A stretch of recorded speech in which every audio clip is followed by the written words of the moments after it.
A gente tem aí um laboratório, né? Faz 10 anos que esse laboratório existe, de psicologia, que nós chamamos socioambiental e intervenção.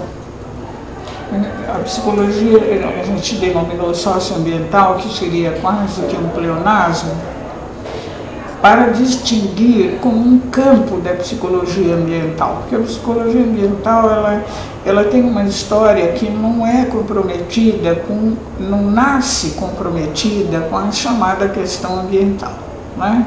Mas ela vai ser praticamente absorvida, né, no seu campo pela problemática ambiental como hoje se apresenta, que pode ser vista como uma problemática, pode ser vista como uma questão ou pode ser vista como uma crise.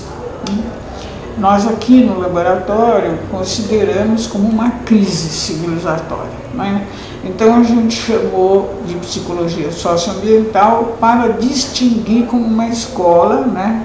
É uma escola que atua dentro da chamada, nós chamamos psicologia ambiental crítica, né? Porque ela tem uma tradição vinculada à chamada teoria crítica, né? Teoria crítica você pode pegar desde o século XIX, não é? Ou talvez até antes, no século das luzes. A crítica ela começa a aparecer como uma questão importante, né? Tem um autor que se chama Koselleck, ele tem um livro que chama-se Crítica e Crise.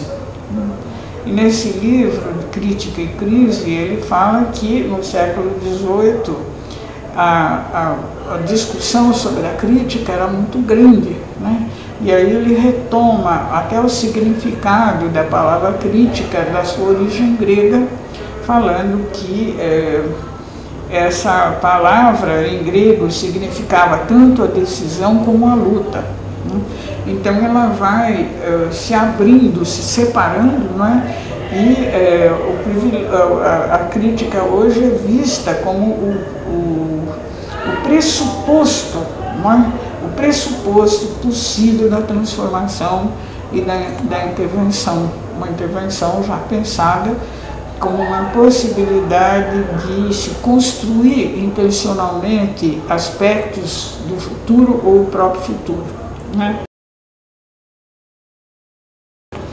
A crise, ela não tem a mesma origem que crítica, ela é uma palavra muito mais recente na discussão intelectual, na civilização, nessa civilização que se expande mundialmente, né? A crise, ela começa a aparecer no século XIX como uma possível identidade de leitura do processo histórico, né? Principalmente em alguns autores, né, como Nietzsche, né? E depois ela vai também com outros movimentos que surgem ligados ao romantismo, ao transcendentalismo norte-americano, não é? E depois ela vai se constituindo cada vez mais numa leitura política, senso estrito, não é? Como acontece no século XX. Nosso laboratório, ele trabalha sobre esse enfoque da teoria crítica, fazendo uma psicologia ambiental que nós chamamos de crítica, com grande influência pós-colonial, pensando assim na expansão desse mundo, com todas as consequências que isso traz para a pós-colonialidade do mundo, que é um fato que ocorre nos últimos 500 anos, né?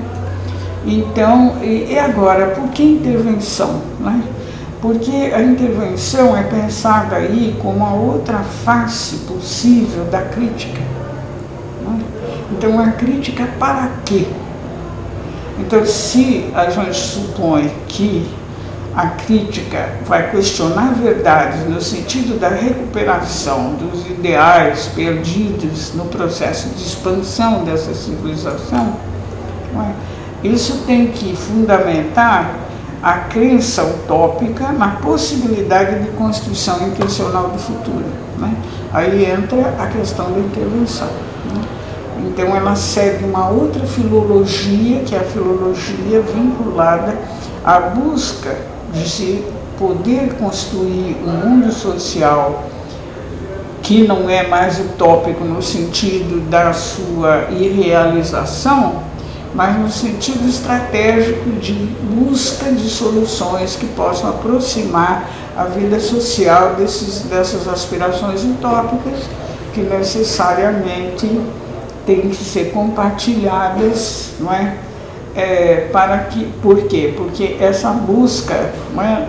Ela tenta sair da leitura da espontaneidade que o status quo apresenta da própria realidade histórica.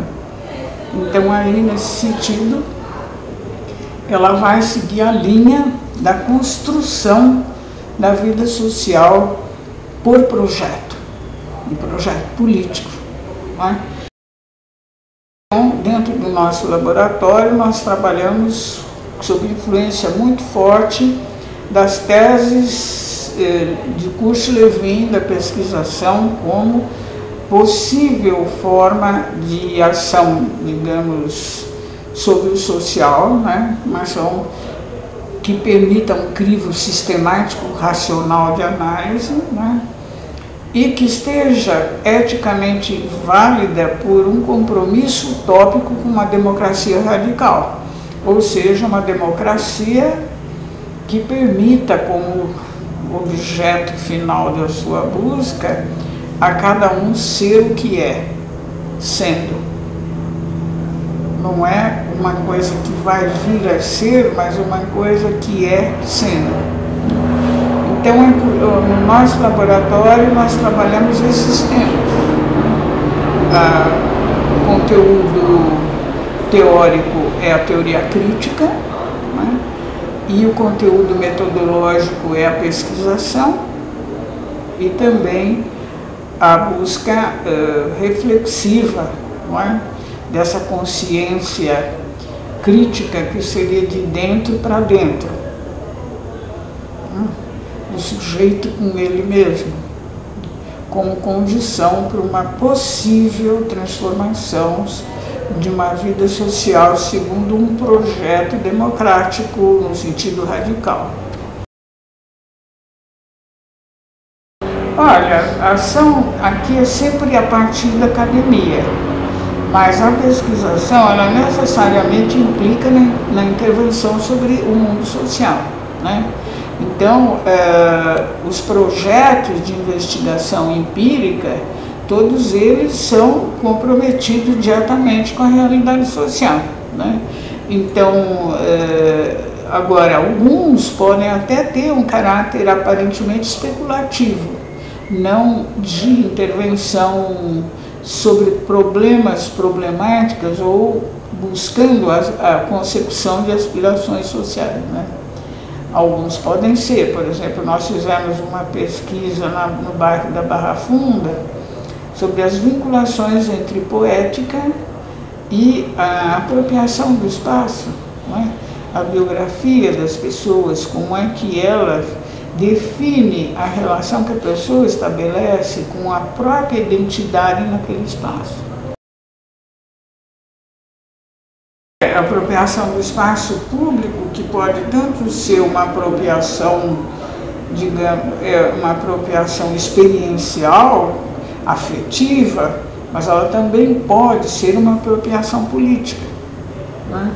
Então, a gente trabalhou, também fizemos uma pesquisa comparada, São Paulo, Paris, Barcelona, sobre representações da urbanidade como formas de compreensão de como que as pessoas, como que se coloniza o imaginário das pessoas, e aí o imaginário se torna um ente geopolítico.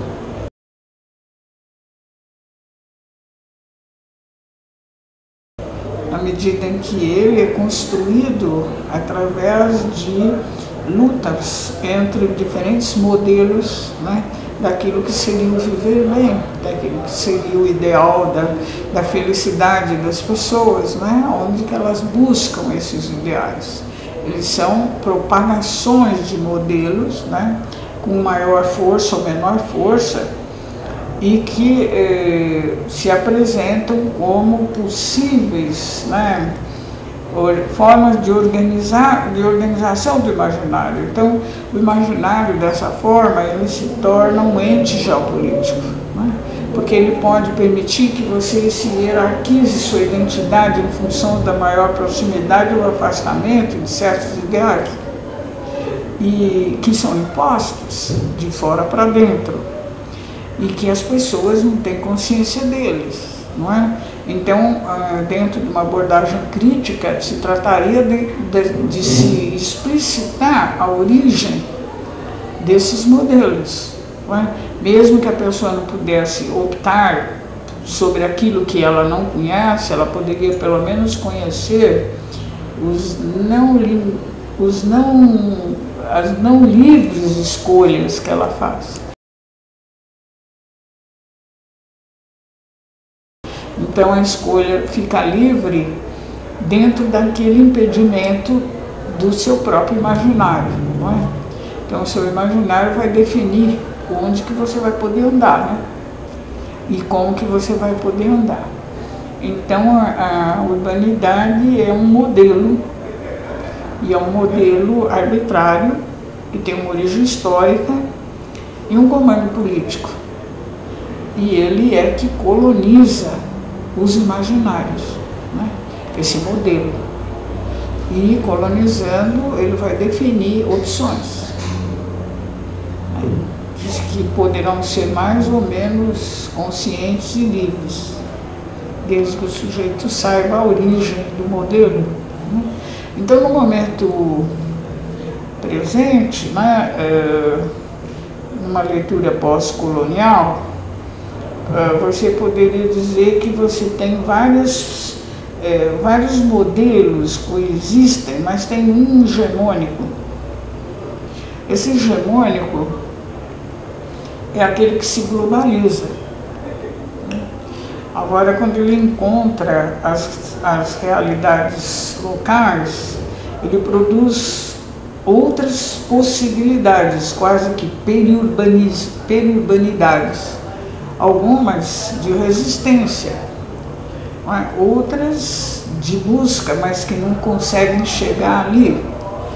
Então, essas possíveis contraposições, criações, orbitando em torno ou não do modelo hegemônico, podem construir perspectivas altermundialistas, né? Assim, diferentes formas de se constituir os modelos de conduta, o que as pessoas aspiram, o que elas buscam e, afinal, o que elas conseguem fazer.